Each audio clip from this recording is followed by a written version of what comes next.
So we're here for another session for the Tarleton State University Community College Leadership Symposium, and we're going to be focusing on community college workforce development. And we are joined today by Tawana Jones, Cameron Jordan, and Courtney Weeks. So we're looking forward to the presentation. Perfect. Thank you so much. So as Dr. Edwards said, we are going to be discussing workforce development today. We wanted to take an in-depth analysis of community colleges' workforce development programs, past, present, and future. Before we do that, we want to kind of introduce ourselves, starting with my colleague, Tawana.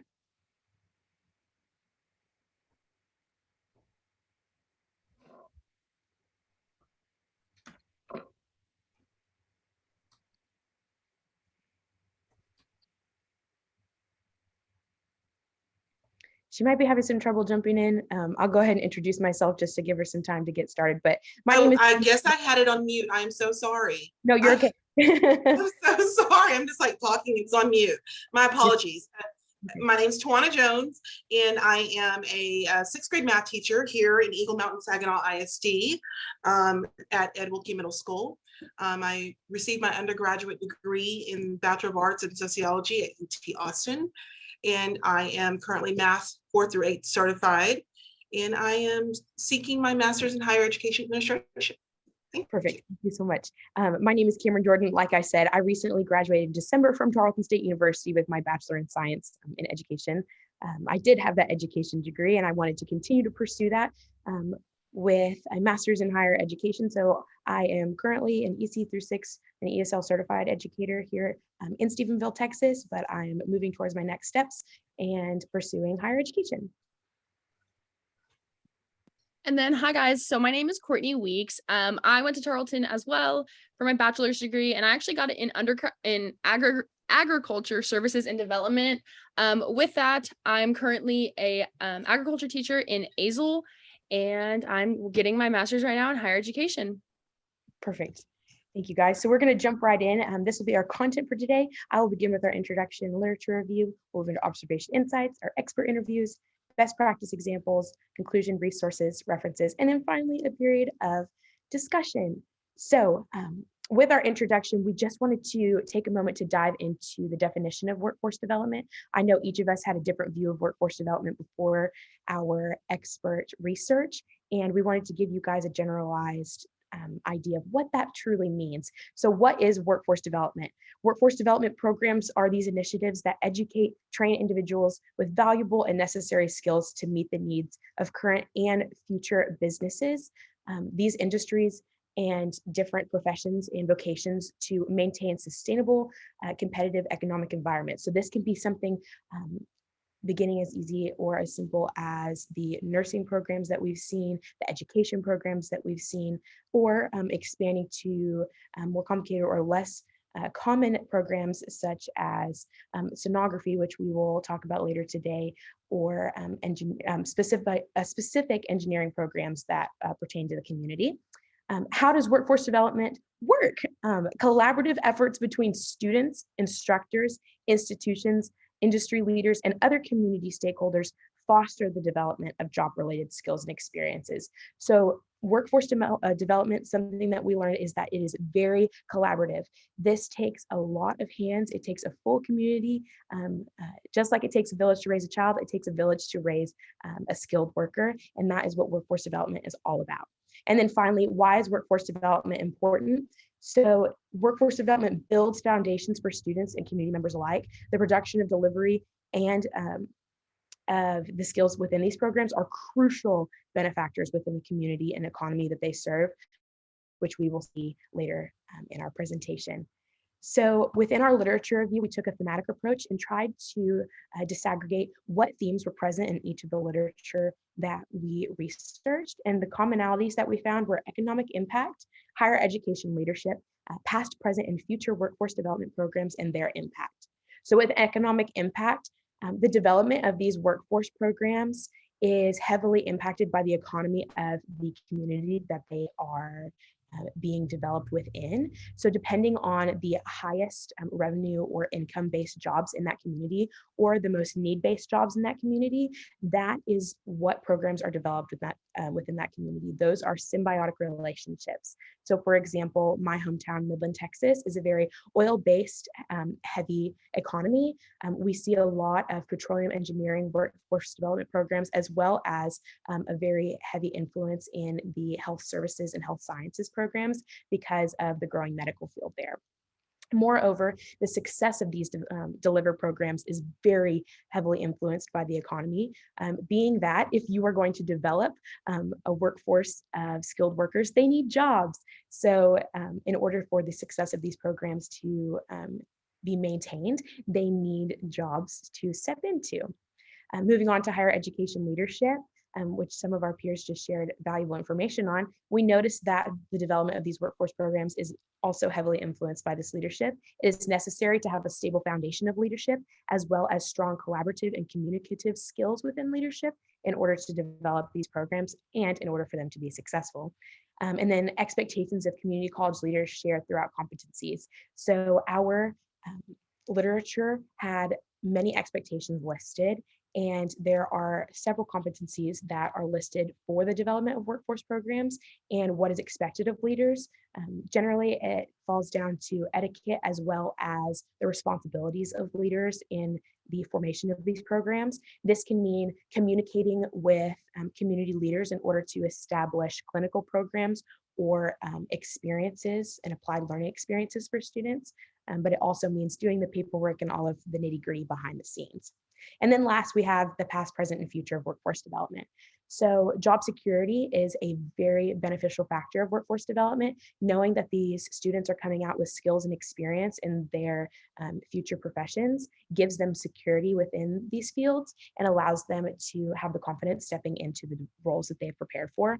Moreover, growing local, regional, national, and global partnerships comes through the collaboration, like we said, with community leaders and forming those relationships through the experiences and allowing these student workers to come in and gain that knowledge.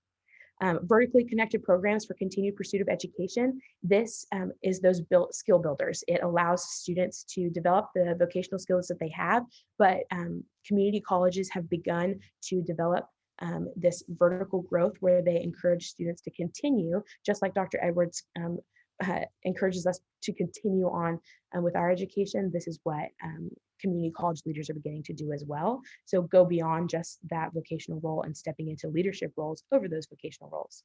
And then lastly, available programs, which we will hear more about from my colleagues.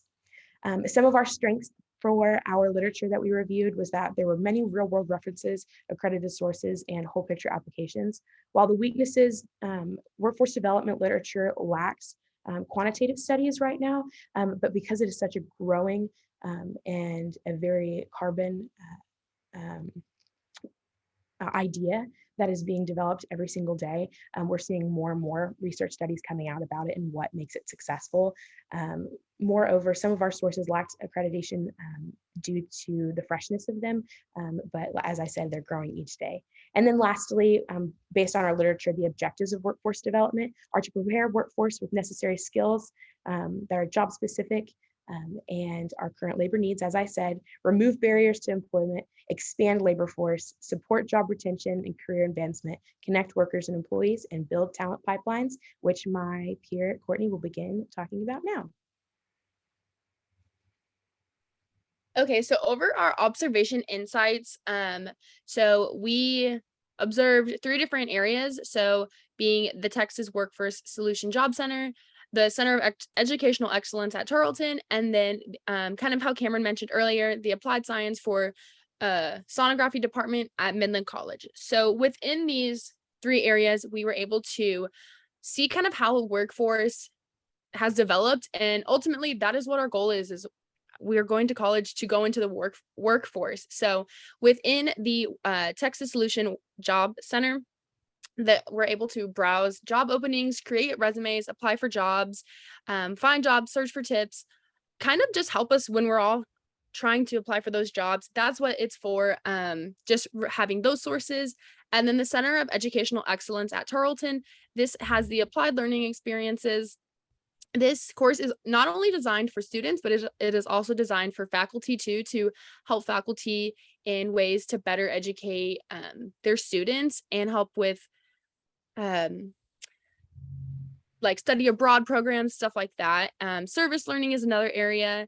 And then the Center of Educational Excellence strives to develop and support faculty, scholars in areas of teaching and learning. And then the applied science the applied science for the sonography department at Midland College. This prepares the students for entry-level positions at hospitals and other healthcare facilities, which over the past couple years, we've realized how important that area is. This program is offered hands-on, and that gives the students the experience and the field experience to learn everything. It's an expert taught course, which allows the students to learn from the experts when it comes to such valuable information. And then if you want to go to the next slide, Cameron. Okay, so then kind of going off of those observations, so next we kind of went into the different departments and people who we did our interviews with. So we did them kind of all over Texas. So we did it at Weatherford, at Tarleton, and even at the Midland College. So the workforce education coordinator at Weatherford College, so her name is Jade Stoltz, and her role is important due to the fact that this department prepares students for the workforce and their specific careers. This was Tawana's, and one thing I found super interesting about it is she went into the community too, and she was able to partner up with jobs, and that way they're able to relay that job information to students at Weatherford College to help them when it comes to applying for jobs and going into their future careers. And I found that to be it just shows that they're caring for their students. And then within the Education Preparation Services Department at Tarleton State University.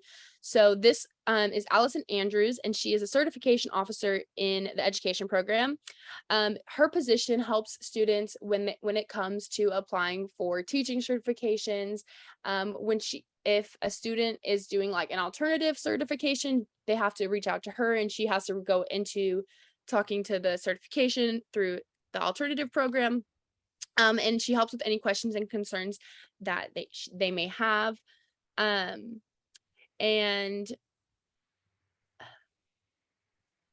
okay, and then moving on to the director of the legacy program at Midland College. So this is going to be Megan Brinks, and she provides the path to success by assisting future students, current students, and even goes into the community too. One thing that I found really cool when I was reading my colleagues' information is that one area that Midland College does is within the high schools around it, they offer immediate acceptance to the high school students. And in the interview that Cameron had with her, Megan mentioned that she attends those high school graduations, and one thing that they do at the end is they have all the students, if you were accepted to college, please stand up.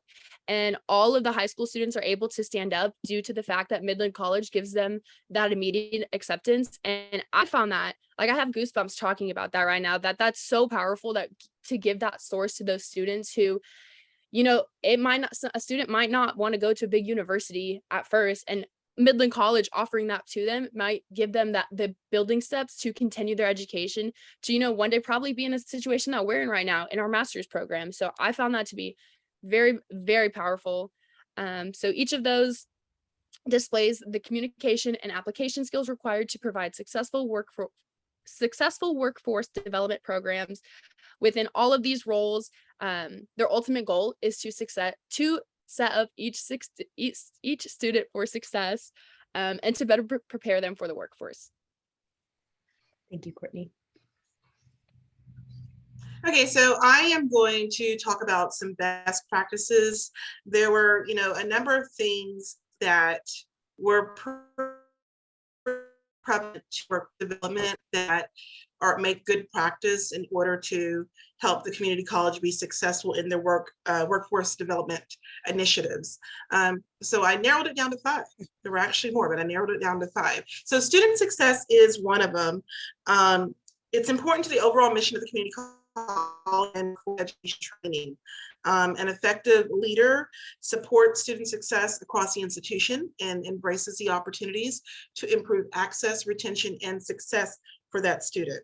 As a leader, you got to be able to be familiar with the student's educational career goals and their background, and have an understanding of how your job responsibilities are going to help support their success. Another best practice was data usage.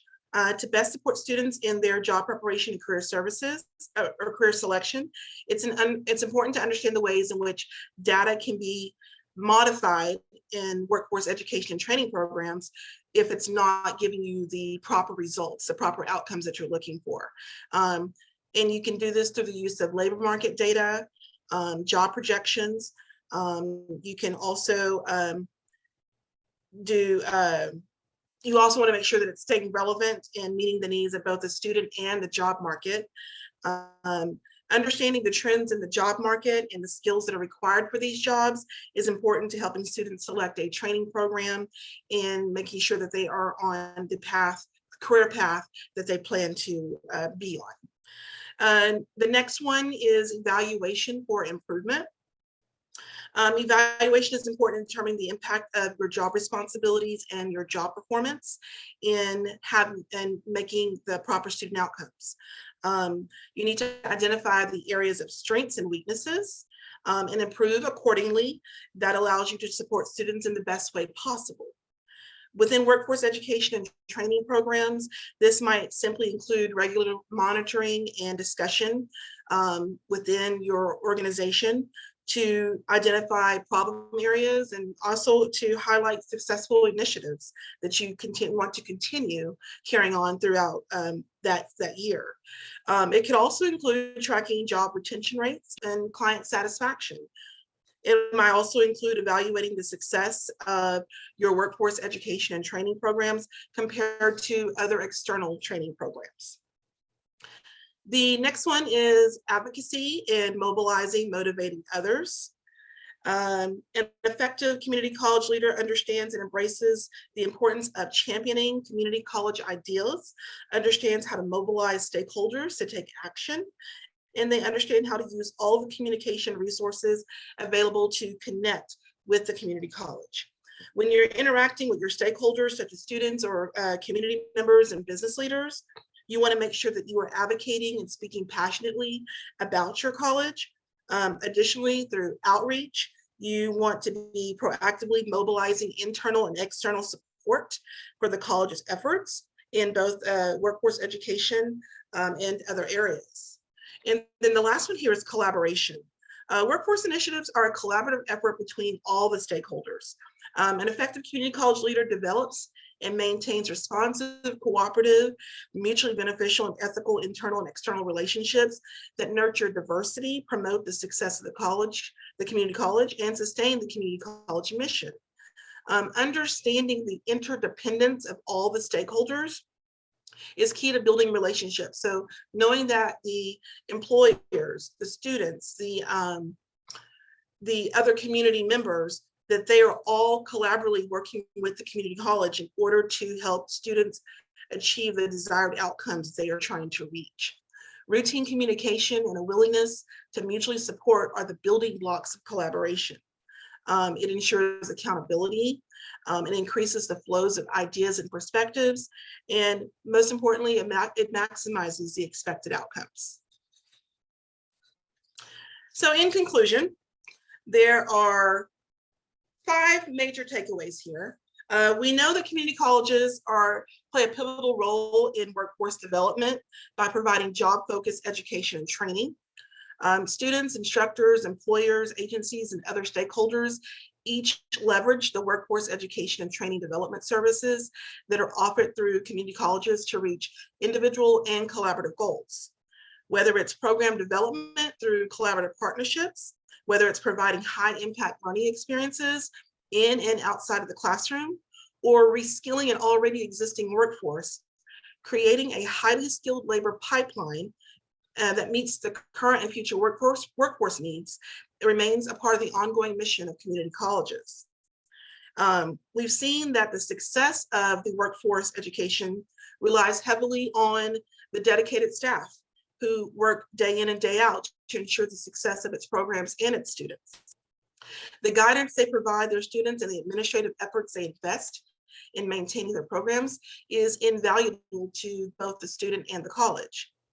Additionally, we've examined how effective leadership can better achieve workforce goals and initiatives by implementing best practices that support students' preparedness and successful entry into the workforce. As the labor market and the economy continues to rapidly change, so will workforce development programs. Staying current on labor market needs and skill demands ensures that program courses and curriculum design remain relevant and employers are able to access and retain top talent. And that is all. Perfect, thank you. So as a group, we wanted to include some additional resources that we felt were notable and gave you some more information on the topic of workforce development. So we have included the U.S. Bureau of Labor Statistics regarding workforce development within the United States and some statistics from recent years, past and present, within different workforce development programs. Moreover, we have the Higher Education Workforce Development Subcommittee that just took place this past July. This was a very interesting topic and gave some valuable information regarding these development programs. On the bottom left, we have accredited workforce development programs within the United States. This list is lengthy, and I really encourage you to take a look at it to see what programs are offered within the United States. Some of them were quite surprising to me, but something that is not very surprising, as Courtney mentioned earlier, is the influx of health services and medical professions, especially considering the post-pandemic world we're living in currently. And then lastly, the 2022 Regional Workforce Development Rankings. These rankings are not only rankings of the more successful workforce development programs, but the most popular workforce development programs this past fiscal year. So definitely some resources I encourage you to look into if you are wanting to learn more about this topic. But until then, we would like to share a quick snapshot of our sources that we worked so hard to research and disaggregate. And we wanted to open the floor for any questions that you guys might have regarding this topic. Thank you. Great work. I also like the QR code. So I think the educators are bringing the QR codes. I thought that was pretty cool. I'm going to leave it for the sake of time for your classmates to see any questions that you all have.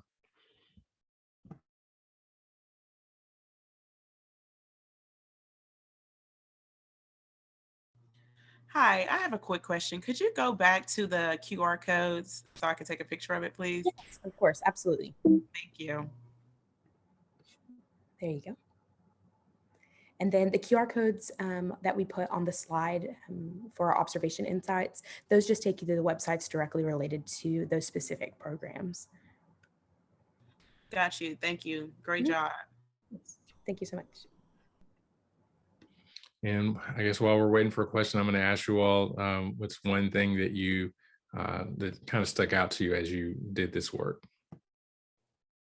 I think I'll start on answering that. Cameron mentioned that when we started out on going into this with workforce development, we each had a different perspective of what we thought workforce development was. And because I would read the discussion posts and I'm like, maybe I'm not looking at this right. And it was so interesting just to find out that workforce development, just how widespread of a thread it is throughout the community college. It's not, I was looking at it from a, adult learner who is seeking new employment. Cameron was taking it from a classroom perspective, the incoming freshman who's getting seeking a degree. And all of it has to do with workforce development. But it was just so interesting that I think we were all like, wait a minute, am I not looking at this right? We were all correct in our thinking because it is such a widespread concept and it covers every aspect of the community college. I think in addition to that, I was not as aware of the impact that the surrounding community had on the development of these programs, which is why I'm very passionate about that, because that's something that I gained, some knowledge that I gained from this research. But it makes sense. You look at the community colleges and what influences their community and what brings wealth and what brings stability within that community, and it is directly reflected throughout the community colleges. But I also, in tandem with that, something that I learned that was very interesting was the adaptability that is necessary to make these programs and what is expected of professors and leaders to be able to change on a whim when they decide to drop a program or add a new program, and what that looks like for educators. They definitely have to be on their toes, and they have to be willing to assimilate to new things at any time. And I think that is a certain level of skill in and of itself, is to be an educator and a leader that can just adapt and make changes to fit the needs of not only their students, but their community. And I'll build off that with what Cameron was saying about how like the community colleges like truly do impact within their community. I just think it's so cool and powerful how that Midland College offers acceptance to high school students. I just think that's amazing. And as a high school student, for somebody who might not have that drive and that like want to go to college, you know, that college offering that immediate acceptance to them could mean so much to them. So I think it's amazing in that aspect. And that was something that I really did learn, that how involved community colleges are within the community.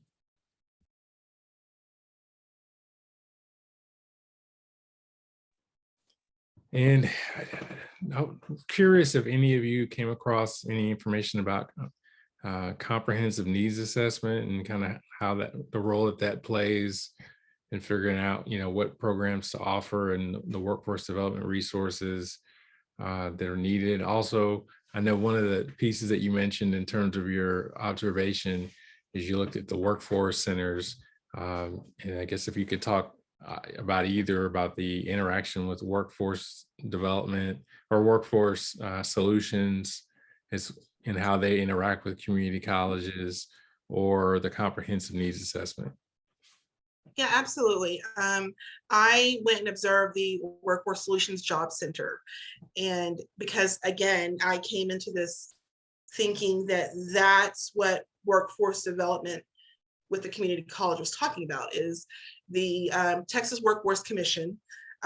When people lose their jobs, they are able to work with them to help them gain employment. If they need skills training, if they need, they want to go into a different program of learning in order to find a new job, then they get funding through the WIOA, Workforce Investment Opportunity Act, in order to be able to go to the local community college and receive that skills training. So when I went to the Workforce Job Solutions Center, I went because I was thinking of that connection. And when like it said, you know, people come in, they check in, they are able to get on the computers and look for jobs. They're able to meet with, I think they weren't calling them counselors, advisors. They were able to meet with the workforce advisors to learn what their current skills are, what they're interested in. They're able to do unemployment benefits. So they were using the computers for that as well. So that was the whole approach that I was thinking. I totally did not even think of workforce development from the other angle, but that's what the Job Resource Center does, is that it works with those individuals who are displaced in helping them gain skills through community colleges in order to re-enter the workforce, basically. Yeah, so I mean, the connection is really powerful because it is a huge funding source. So I mean, it can be a source to get new people's the skills that they need to enter the workforce environment in a particular industry, or it sometimes can be reskilling or upskilling for current employees who need additional training that could involve a community college or a technical college. Texas has both. You know, we've got the local community colleges, but we also have Texas State Technical College that has some centers around the state. Um, but the community colleges also offer technical programs. So, that's just kind of something that we have to think through. But again, there's the Texas Workforce Commission is based in Austin. And then there are local workforce development boards around the state that serve one or more counties. And, then they operate these workforce centers that, can provide these services. And obviously there's that exchange that provides funding for the community college to provide that training, whether it's credit training or non-credit training. But it also kind of helps them to direct the community college as to what programs to offer and what not to offer based on the data. Because the other piece is the workforce development boards collect workforce data that helps the community college know, what are the employers in the area, what jobs do they have, what skills do they need, what jobs are they having trouble filling. So all those things they're able to get from those local workforce development boards. And to a certain extent from the Workforce Commission in Austin as well. So they each does different things. And so there's certain things that come out of Austin and some things that come out of the workforce development boards. But really important piece if you're going to be working in a community college to at least understand a little bit about. So great job. I'm very excited about the work that you all have done. Charles I saw his comments, kind of said the same thing about, what his idea of workforce development was. So it's a very broad topic, broader than most people realize, but my background, I've done some K-12 work like a lot of you, worked at higher ed, also done some economic development work for a Chamber of Commerce. And so seeing kind of that interplay of workforce development and how it affects jobs in the community and how that helps those companies grow, increases the tax base in the community, again provides jobs for people. It's a huge interrelated process. So the community colleges are right in the center of that and kind of helping to be an economic engine for that community. And particularly for many of our rural communities, they may not have access to a university, so they may only have access to a community college. And it is the primary driver of the economy in those towns in many cases. So because it's providing the talent that those companies need to fuel their businesses. So great job. I'm excited about the work you've done and look forward to kind of what's next. We'll talk more about that in a minute, but great job. And we're going to move on to the next session.